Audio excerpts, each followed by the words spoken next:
নাই 2025 আমাদের বার্ষিক সাধারণ সভার আয়োজন করা হয়েছিল পূর্ব বর্ধমান জেলা খণ্ডঘোষের ঈশানী রিসর্টে। আমরা খুব মহাসমারোহে এই এজিএম পালন করলাম এবং এজিএমে যেসব হিসাবপত্র ছিল সেটা পেশ করা হলো এবং আগামী দিনে কিভাবে আমাদের পথ চলা হবে সেটা নতুনভাবে শুরু করা হলো এবং তার সাথে সাথে আমাদের একটা পিকনিকের আয়োজন করা হয়েছিল, যেখানে সমস্ত সদস্য এবং কর্মকর্তারা ছিলেন এবং তার সঙ্গে ফ্যামিলিও এসেছিলেন। তারা খুব আনন্দের সহিত আজকের যে পিকনিক সেই পিকনিকে অংশগ্রহণ করেছে। পাশাপাশি বর্ধমান শহর, বর্ধমান জেলা জুড়ে যেখানকার সাংবাদিকরা সবাই উপস্থিত ছিলেন, তারা খুব খুশি, খুব আনন্দ। এখন মূল বক্তব্য যেটা উঠে এসেছিলো যে স্বাস্থ্য বিষয় নিয়ে, সেই স্বাস্থ্য নিয়ে আমরা আলোচনা করেছি। প্রত্যেক সদস্য যদি কোনো রকমভাবে অসুবিধায় পড়ে সেই স্বাস্থ্য বিষয়ে কিন্তু আমরা নিশ্চিন্ত থাকবো যে তাদেরকে সেই পরিষেবা দিতে পারি। আগামী দিনে সমাজের জন্য পূর্ব বর্ধমান জেলা ডিজিটাল মিডিয়ার কি লক্ষ্য রয়েছে? এর আগেও আপনারা লক্ষ্য করেছেন যে আমরা পূর্ব বর্ধমান জেলা ডিজিটাল মিডিয়া যারা অসহায় দুস্থ যারা রয়েছেন, যারা একেবারে পিছিয়ে পড়া মানুষ, তাদেরকে আমরা হুইল চেয়ার এবং বস্ত্রদান, কম্বল বিতরণ, তার সাথে সাথে রক্ত যাতে সংকট না পড়ে আমাদের সদস্যের মধ্যে সেই রক্তেরও ব্যবস্থা করা হয়েছিল এবং যাবতীয় যতগুলো সমাজসেবামূলক কাজ রয়েছে সেগুলো কিন্তু আমরা এগিয়ে নিয়ে চলেছি এই পূর্ব বর্ধমান জেলা ডিজিটাল মিডিয়ার পক্ষ থেকে। আমরা দেখলাম এবারে একেবারে অ্যাজ এ সভাপতি হিসাবে আমি খুব খুশি, আনন্দিত। 2025 আমরা বিদায় দিতে চলেছি এবং 2026 আমাদের আগমন। আমরা চাইব যে 2026-এ যে নতুন বছর আমাদের খুব ভালোভাবে কাটুক। এর পাশাপাশি একসঙ্গে যৌথভাবে একদিকে বার্ষিক সাধারণ সভা এবং পিকনিকের আয়োজন, এটা মনে হয় আমাদের সংগঠনে এই সর্বপ্রথম। আপনার নাম পরিচয়? আমজেদ আলী শেখ, পূর্ব বর্ধমান ডিজিটাল মিডিয়া সভাপতি। আজকে পূর্ব বর্ধমান জেলা ডিজিটাল মিডিয়ার পক্ষ থেকে সাধারণ সভার আয়োজন করা হয়েছে, তার সঙ্গে একটা পিকনিকের আয়োজন করা হয়েছে। দেখতে দেখতে পূর্ব বর্ধমান জেলা ডিজিটাল মিডিয়া আজকে 5 বছর হয়ে গেল। 2026-এ আমরা ঢুকছি, 6 বছর হবে।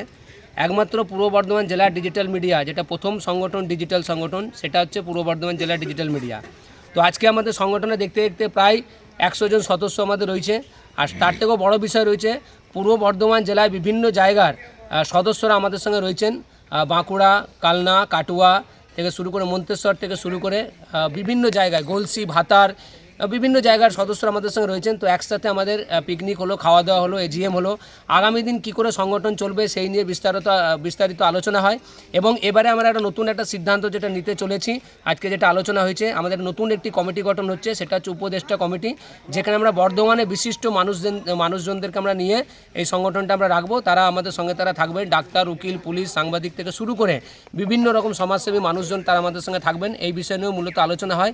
তার পাশাপাশি আমাদের যে সমস্ত সদস্যরা রয়েছে, কোনো জায়গায় তাদের যদি কোনো সমস্যা হয় তাদের পাশে আমরা থাকবো, এই নিয়ে আমরা অঙ্গীকার রেখেছি। তার পাশাপাশি স্বাস্থ্যর দিকটা আমরা বিশেষ করে নজর রাখছি। কোনো পরিবারের কোনো অসুবিধা হলে তাদের পাশে আমাদের সংগঠন দাঁড়াবে, এই দিকটা আমরা নজরে রেখেছি। তার পাশাপাশি আয় ব্যয় হিসেব হয় প্রতি বছরই, এবছরেও আয় ব্যয় হিসেব হয়েছে। যত দিন যাচ্ছে আমাদের সংগঠন আরও মজবুত হচ্ছে, সদস্যর সংখ্যা বাড়ছে এবং আমরা ঠিক করেছি যে সদস্যরা আমাদের সঙ্গে হাতে হাত মিলিয়ে চলবে তাদেরকে আমরা রাখবো এবং যারা আমাদের সংগঠনের সঙ্গে থেকে অন্য জায়গায় তারা থাকবে তাদেরকে আমরা এই সংগঠনে রাখবো না। এইভাবেও আমাদের আলোচনা হয়েছে এবং কড়াভাবে আমাদের সংগঠন চলবে। প্রতি বছরই যে আমাদের ছেলেরা 1 বছর তাকিয়ে থাকে সংগঠনে যোগ দেওয়ার জন্য, আমরা তাদের জন্য 1 বছর সময় দিই। যে কেউ এলে আমরা এই সংগঠনে নিই না। যদি কেউ আমাদের সংগঠনে আসতে চায় তাকে সাংবাদিক হতেই হবে এবং তাকে ফিল্ডে কাজ করতেই হবে, সেরকমই সদস্য আমাদের মধ্যে রয়েছে। তার পাশাপাশি আমরা আরেকটা জিনিস যেটা চিন্তা ভাবনা করেছি, আগামী দিন আমরা পিকনিক আমরা আলাদা করে জায়গায় যাব, বিভিন্ন জায়গায়, এবং তার পাশাপাশি এজিএম যেটা হবে সেটা আমরা আরেকটা জায়গায় করব। তো সারা বছরই এরকম ধরনের আমাদের আয়োজন থাকবে, রক্তদান শিবির থেকে শুরু করে, তারপরে কম্বল বিতরণ থেকে শুরু করে, জলছত্র থেকে শুরু করে, রাখি বন্ধন উৎসব থেকে শুরু করে আমরা সব কিছুই আমরা অনুষ্ঠান কর্মসূচি আমরা পালন করব ডিজিটাল মিডিয়ার পক্ষ থেকে। আগামী দিন প্রশাসনের পক্ষ থেকে আমরা সব সুযোগ সুবিধা পাবো, এটা আমরা আশা রাখি। কারণ অলরেডি কেন্দ্র সরকার বা রাজ্য সরকার তারা কিন্তু ডিজিটালকে তারা সম্মান দিতে তারা শুরু করেছেন এবং তারা অনেক কিছু তারা চিন্তা ভাবনা করেছেন ডিজিটাল নিয়ে। সেই জায়গা থেকে একমাত্র রেজিস্ট্রেশন সংগঠন হচ্ছে একমাত্র পূর্ব বর্ধমান জেলায়, আমাদের পূর্ব বর্ধমান জেলার ডিজিটাল মিডিয়া। এবং সহযোগিতায় তো অবশ্যই যারা ছিলেন তারা আমাদের সঙ্গে ছিলেন, আমার সঙ্গে রয়েছে মিরোজন রয়েছে, ও না থাকলে হয়তো আমরা এত বড় রিসর্টটা পেতাম না। কৃষ্ণ রয়েছে, কৃষ্ণ না থাকলে হয়তো আমরা আরও কিছু যে সহযোগিতা পেয়েছি আর্থিকভাবে, সেই সহযোগিতা আমরা পেতাম না, সেইগুলো আমরা সহযোগিতা পেয়েছি। আমাদের বিভিন্ন বর্ধমান শহরের বাইরে জেলায় আমাদের যারা রয়েছেন সদস্যরা জেলার আশেপাশে, তারা সবাই আমাদেরকে সহযোগিতায় হাত বাড়াচ্ছেন, যার জন্য পূর্ব বর্ধমান জেলার ডিজিটাল মিডিয়া আগামী দিন আরও বড় জায়গায় পৌঁছাবে, এটা আশা আমরা রাখতেই পারি।